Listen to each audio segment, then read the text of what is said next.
peeking through the lens of others, exploring third-person perspective in literature. Hello, and welcome to our series on creative writing exercises and prompts. Today, we're going to delve into the topic of writing from different perspectives, focusing particularly on third-person perspective. It's an exciting area to explore, and we've got a lot to cover. Let's dive in.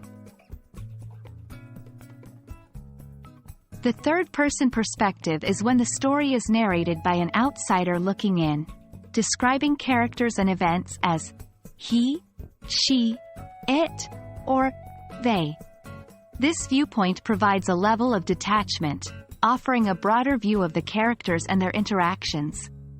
But don't be mistaken, it's not as simple as just swapping pronouns. The third person can be limited, where the narrator only knows what a single character knows, or omniscient, where the narrator has godlike knowledge of all characters' thoughts and feelings.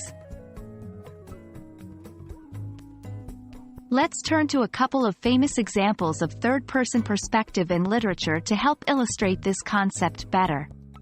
1. Harry Potter, by J.K. Rowling. The series is primarily written in third-person limited perspective, focusing mainly on Harry Potter's point of view. Take this excerpt from Harry Potter and the Philosopher's Stone. Harry moved in front of the tank and looked intently at the snake. In this line, we see the third-person limited perspective in action. We are outside of Harry's mind but are closely following his actions. 2. Pride and Prejudice, by Jane Austen. This classic novel is an excellent example of third-person omniscient perspective.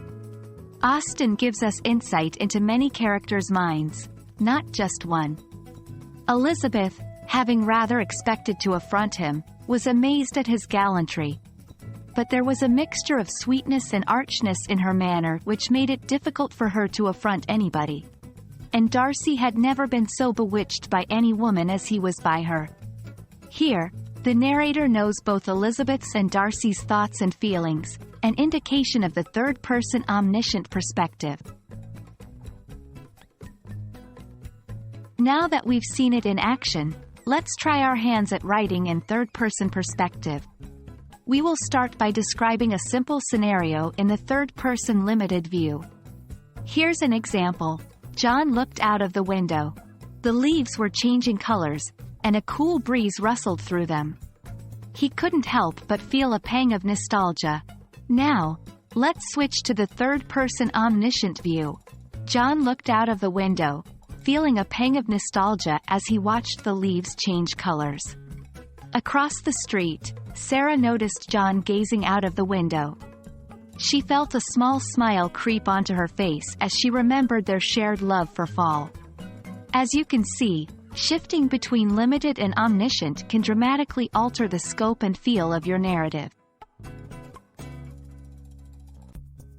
And that brings us to the end of our exploration of the third-person perspective in literature. We hope this has given you a solid understanding and some good starting points for your own writing. Don't forget, the key to mastering any style is practice, practice, practice. So, why not try writing a short story in third-person perspective today? Thank you for joining us, and happy writing!